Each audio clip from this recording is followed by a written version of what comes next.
Jamen, min baggrund den går jo 35 år tilbage i sporten, kan man sige, da jeg selv startede med at køre. Kørt mange år i DMSU og rykket over i DMU og var kørt mange sæsoner i A-klassen der. Kørt top 5, top 3 placeringer hjem i det, der hed 2,5 A dengang. Og da jeg så fik en del skader på et tidspunkt, jamen, så trak jeg så lidt stikket ud og tænkte, hvad kunne vi så gøre for ellers at være med. Og jeg synes, jeg havde masser at give nu til sporten og til de kører, der nu var.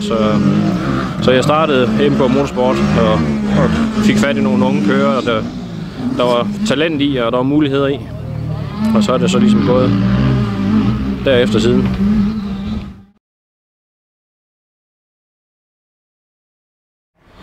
MK Motorsport har eksisteret til næste år. I 2013 har vi 10 års jubilæum.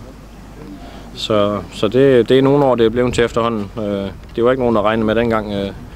Dengang jeg startede op for 10 år siden, var der ikke alverden af teams, kan man sige.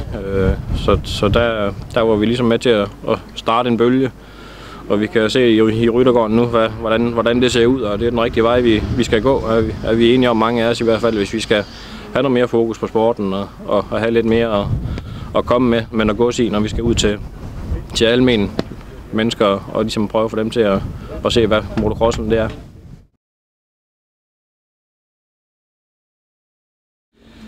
Vi har haft mange succeser, synes jeg, men vores største og bedste oplevelser har nok været med Bo Wang Jensen, da vi havde ham, hvor han blev dansk mester,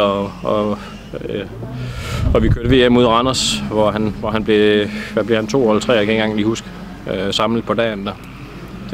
Det er i hvert fald nogle af de ting, der står højt.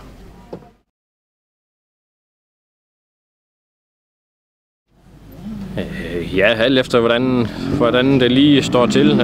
Vi havde gang i Johnny Linde sidste år, og var desværre uheldig. Han var med til den første afdeling og kom så til skade weekenden efter, og er faktisk så på grund af den skade pensioneret crosskører nu, så vi havde selvfølgelig håbet på noget mere, men det er jo den chance, man tager. Men byder chancen sig igen, og vi ser nogle muligheder, jamen så kunne vi godt finde på det igen.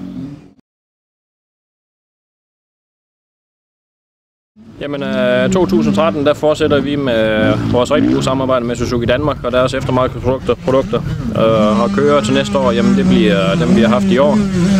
De 2 Kvist-brødre, Rune og Kasper Kvist, i henholdsvis MX2 og MX1. Og så har vi Simon Wulf Sørensen i MX1. Og så har vi Stefan Schøler, som fortsætter i MX2 også. Og så Katja Rasmussen har vi i dameklassen, hun fortsætter også. Og så har vi så lige lavet aftale nu her med Jim Bødker Sørensen, som stiller op for Suzuki MK til næste år. Så det er vi glade for.